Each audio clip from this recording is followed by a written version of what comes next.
Welcome, everyone. Welcome to the Creative Entrepreneurs Podcast. It's good to see everyone again.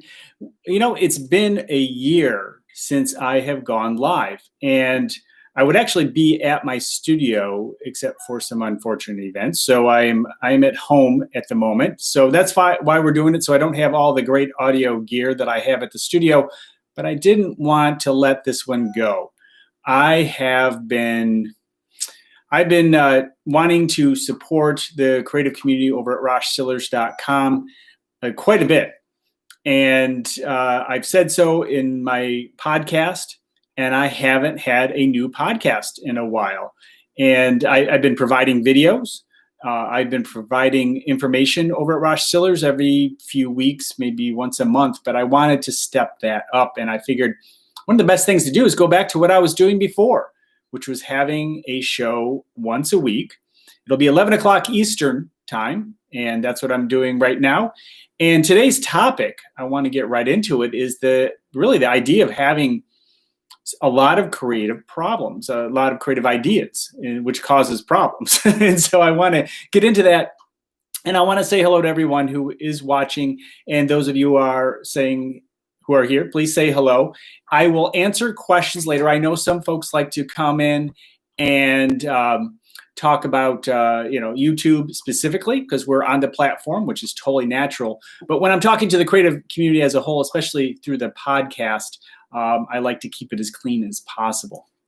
So let's kind of get into this topic that I think is really helpful. A lot of times we have a lot of ideas and we're not sure what to do. We're not sure where to focus our energy. You know, sometimes having too many ideas is hurtful. It can be harmful to our creative entrepreneurial career because we're not making any decisions. We have so many ideas and we play with each one. We work a little bit with each one, but we never really commit to some of our ideas, our new ideas. And you might say, okay, well, just pick one and go with it. And we'll talk about that more in a moment. But the thing is, you also have to keep testing and trying new ideas. And that's where we get into the combination code, the whole idea of combining ideas, concepts, philosophies, processes, technology to create something new, to separate you from the competition. And my career's thrived off of that concept, and I really wanted a whole expanse of ideas around that. And it's a very simple idea, and a lot of times it just gets past people. They don't really dig into why this is important if you want to build your own career and actually get paid for doing something you love to do. So too many ideas can be hurtful, but you have to keep coming up with new ideas. One of the things I often recommend is when you have a mind full of ideas is to write them down. I recently created a video on journaling. I have a couple of them. I highly recommend you check them out because it is helpful to get the ideas up here and put them down. And then you can kind of let them simmer. You can start to think about them and start thinking about which ones really tug at you. And then you can start thinking about, okay, not only are which ones tug at me, but which ones do I actually have the skills to do? Sometimes there's a very high barrier of entry into different areas that you may be interested in, but you don't have the skills for, but you do have some skills. You do have skills that you can apply now. That doesn't mean you can't apply those ideas later, and that's why you have them written down. You can keep writing those down and the same ideas, the same things that you want to keep doing, keep popping back up. Well, then maybe you want to entertain those ideas and refocus what you're doing. And so combining your ideas, combining these concepts to create something new will really benefit you in the long run. And so what skills do you have right now? You know, if you have some skills that are core to who you are, and that is so important in this whole process, understanding what is your core skill. Hey, put that in the comments. If you know what your core skills, what are you best at? And you might ask yourself, well, I don't know what I'm best at. One of the best ways to figure that out is, what do people ask you to do for them? What do they count on you for? That's a good question. What do people count on you for to do? And what do they ask you to do more of? And that's the thing. That's your core. And from there, you look for those other ideas that you have, that whole list, that whole group of ideas that you have. And then you can put them under an umbrella and see if there are themes. I have many different businesses, but they all interlink together in some way. And if I start a new business and it's not connecting with the other businesses, sometimes I have to let it go. But sometimes I keep businesses, sometimes I keep ideas and start building other parts, or what I refer to as divisions of my company. I will build on those, especially if they can relate and I can maybe swing clients back and forth between the two areas. That can be really helpful too. And so, I have my photography is a core, but I've also been an internet geek my whole life, and I do marketing and digital marketing. And so, my photography can be applied to the digital marketing. So that's something that can work together. I have the new area that I'm working on. It's videosanywhere.com. And that is augmented reality. It's a combination of actually my photography, video, pay-per-click advertising, and augmented reality. And it all comes together. So these things all fit together. Other websites, I basically decided at one point, okay, I have all these assets, all these things that I have created. What am I going to do? I'm going to put them under one umbrella, as I mentioned before, but I'm going to call it a media company. I own a media company, which then allows me to have these different areas that I can work in. And if there's an area that I need support in, I have to hire people. It means I'm growing fast enough, and I have done so. I hire people to support the ideas and to keep myself going. And I think it's important to make sure you know when you need that support. And sometimes what you can do is when you find people who can support you along the way, you can take your ideas that you have so many ideas of, you can then pass them on and say, hey, can you develop this a little bit? Or maybe get some foundation, do some research for me and come back to me. And maybe we can talk about it. Maybe we can work together to help grow this idea over here. But I do think no matter what, you need to understand that core. So you can always come back to it when things get too complicated. When things get too complicated, you have to understand your core, and you have that foundation, that foundation spot in which you can work from every time, because things can go crazy and go all over the place. And you can have too many ideas, too many things going. And I find myself there all the time. If you're a creative entrepreneur, it's going to happen to you. It's going to happen. So you need to know where that foundation core is, so you can say, okay, I need to pull back in before I branch back out. And when you pull back in, you'll pull back in some of the things, the new stuff. Maybe you have 9, 10 things that really, you could have that many things that you've started working on. And then when you pull back into your core again, you only bring 2 or 3 of them back, because these are the things that really fit, that you can combine easily and make it part of your workflow, your daily business as a creative entrepreneur.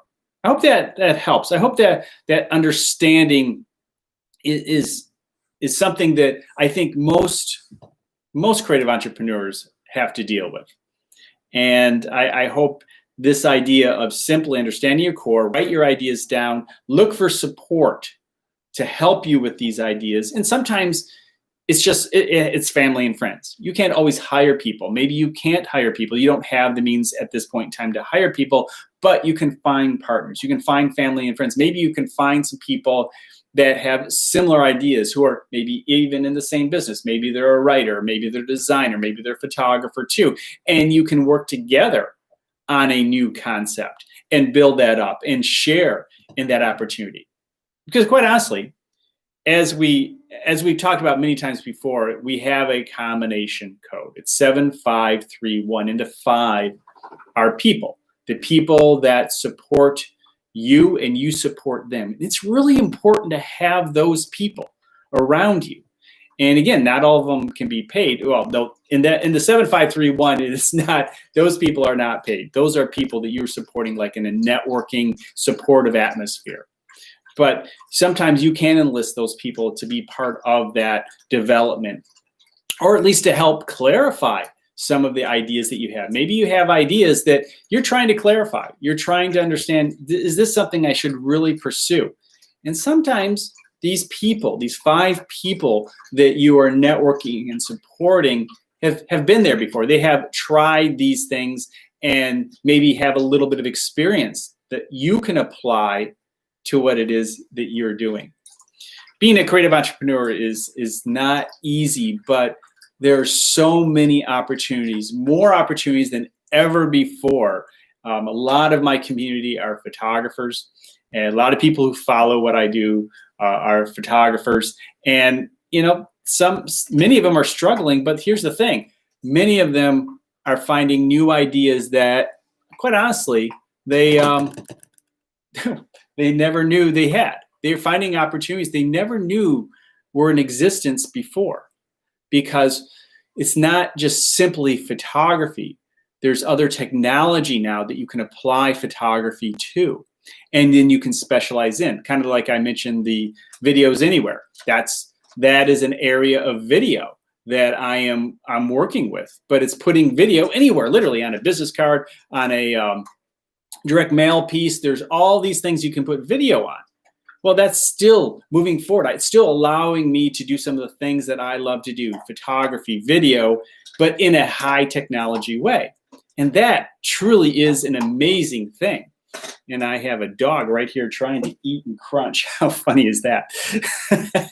I don't think. And then, of course, being at home, I have my daughter playing her violin in school in the other room. So what fun is that?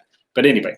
So I would like to answer some of your questions. I want to go through the combination code a little bit more, and then answer questions. I know that a lot of times we're talking about YouTube in general. That's just fine at the end of the main segment.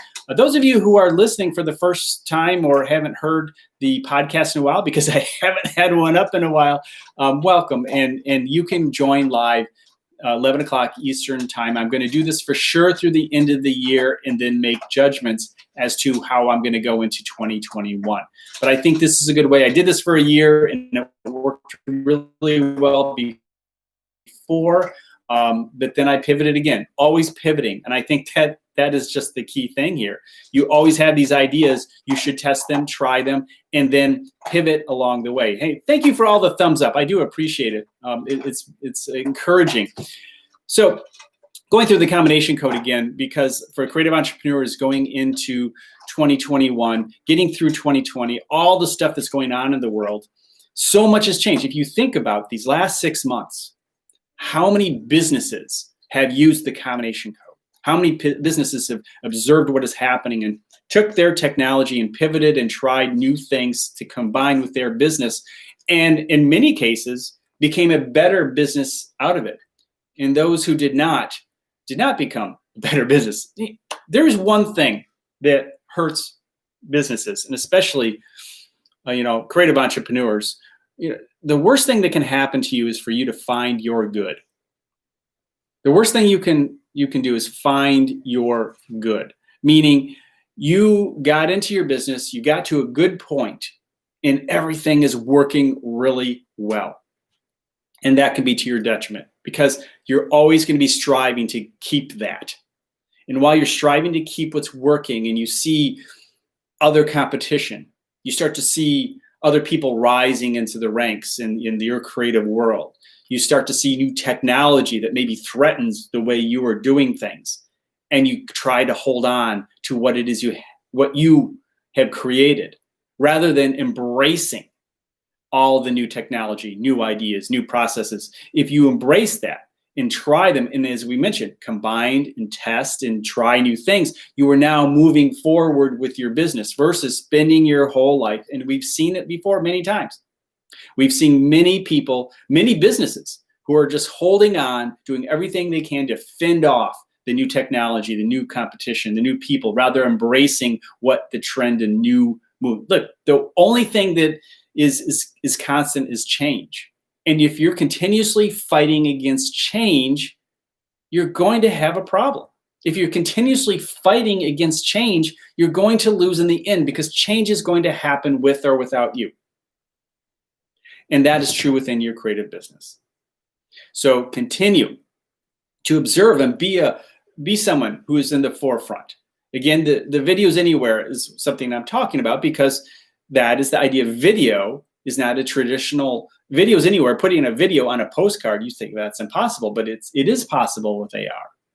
But if I try to do traditional video that I learned 20 years ago, or photography that I learned 20 years ago, or how to publish a book we did 20 years ago, if I was trying to still do things the way they worked before, well, then I would be out of a job. My business would be gone.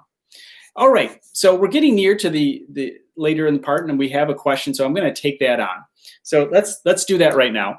Okay, how do you deal with all this? You are working on YouTube for the past 7 years. Okay, so it's about to. This is great. This is a great question, because everybody's asking this question, and there's this thing. There's these videos out there that talk about how I've been on YouTube for 11 years. And I only have 2,000 subscribers, and blah, blah, blah, blah, blah. Okay, I've been in this business a long time. I've opened up YouTube accounts, and the account is from 2008 or 9. I didn't start getting really serious about YouTube until 2017. So it's about 3 years about 3 years, maybe close to 4 years now. So that's a little, I'm working on just under 3,000 subs now. You know, I enjoy creating videos, and that's your answer. That'll answer all of your questions. I'm an educator at heart. I enjoy creating videos. Whether people want to watch or not, that's their problem. I think I have great information to share. Hands down, it's excellent, because I've made an excellent career with the information I've shared. So, you know, that's fine. The question is asked over and over and over again, and it's because I think a lot of people are like, wow, you know, I'm trying to get on YouTube to make a bunch of money really quick. Well, guess what? You're not. Unless you have something amazing to offer, you're not. You know, it's just not going to happen that way. YouTube is hard. YouTube takes time. You have to use the combination code to create something that people have not seen before but want to see. And that's not easy. I'm talking about marketing. I'm talking about creative entrepreneurship. How many people are out there talking about it?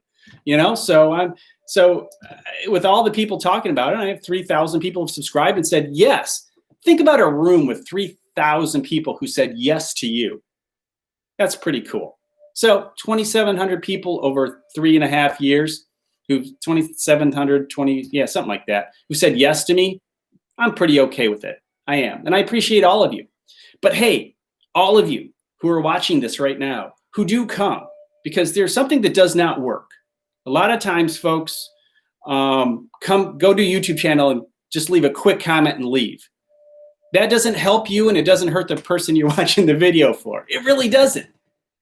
People are not going to, when you just say something real quick and leave. Now, some of you who are here now, you comment on every video, and I love you dearly. You're great. You guys are great, and I appreciate it. But watch the whole video. Watch the whole video, because when you come and leave in 30 seconds, it hurts me. It's not helping. And the same for you. When people come to your videos and just leave a comment and leave, it's actually hurting you. The click-through rate's great, but there's no one watching. And YouTube wants people to be watching too. So that's all. You don't have to do that. You don't have to watch my videos. If you just like commenting, that's fine. But if you want to help, that's how you help, and let other people know to watch the whole videos. And when you go to other people's channels, watch the whole video, because that's what's really helping them. So I appreciate it. All right. Hey, let's see what else we have in here. Love from Nepal. Hey, you know, Nepal and there's so many folks from India and Pakistan, and I appreciate all of you. I really do.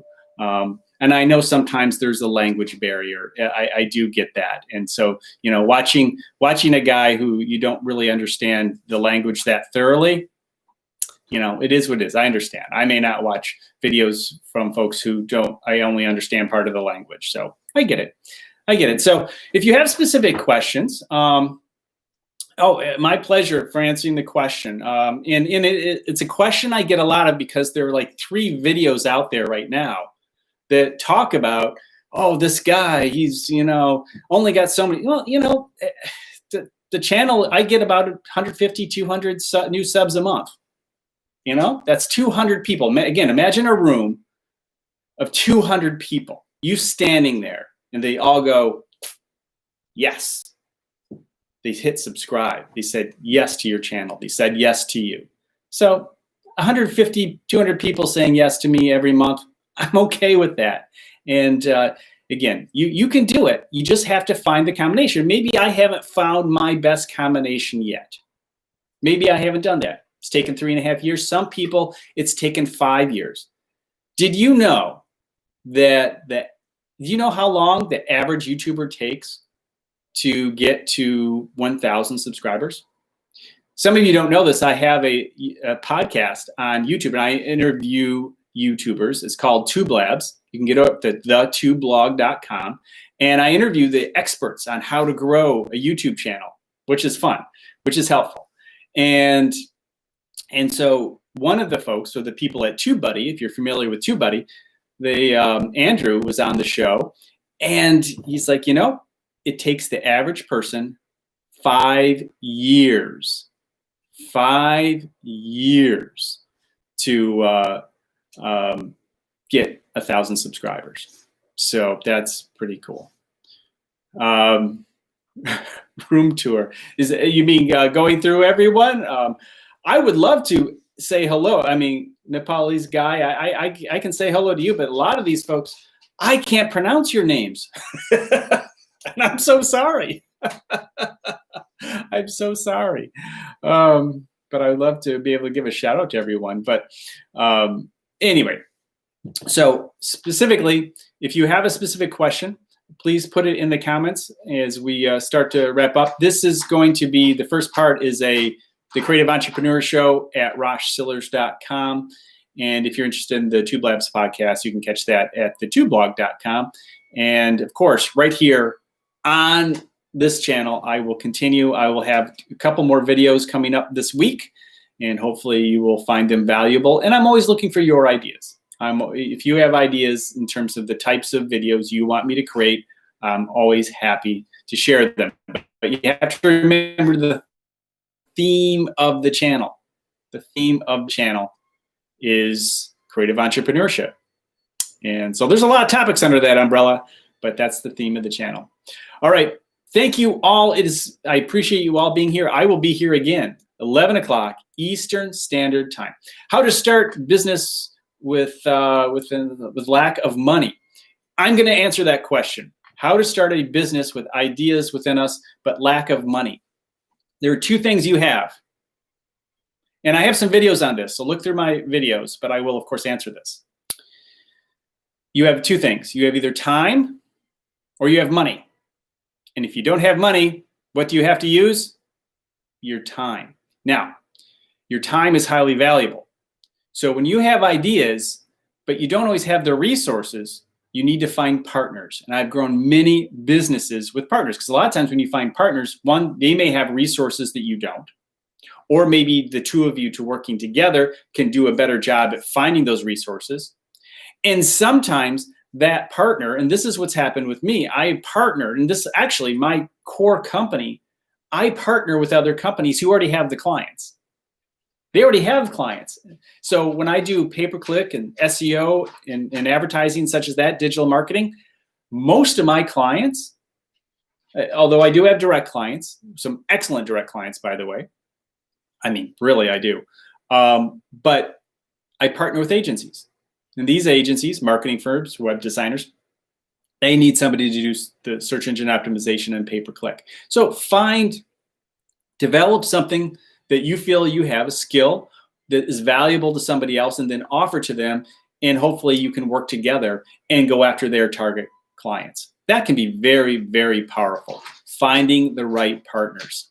So use your time, use it wisely. It is valuable. Your time is valuable. Don't let anybody tell you otherwise. And then go from there to find the right partners that can get you to where you need to go. Hey, it's great having all of you here. I will talk to you next week, 11 o'clock Eastern Standard Time. You have a great day.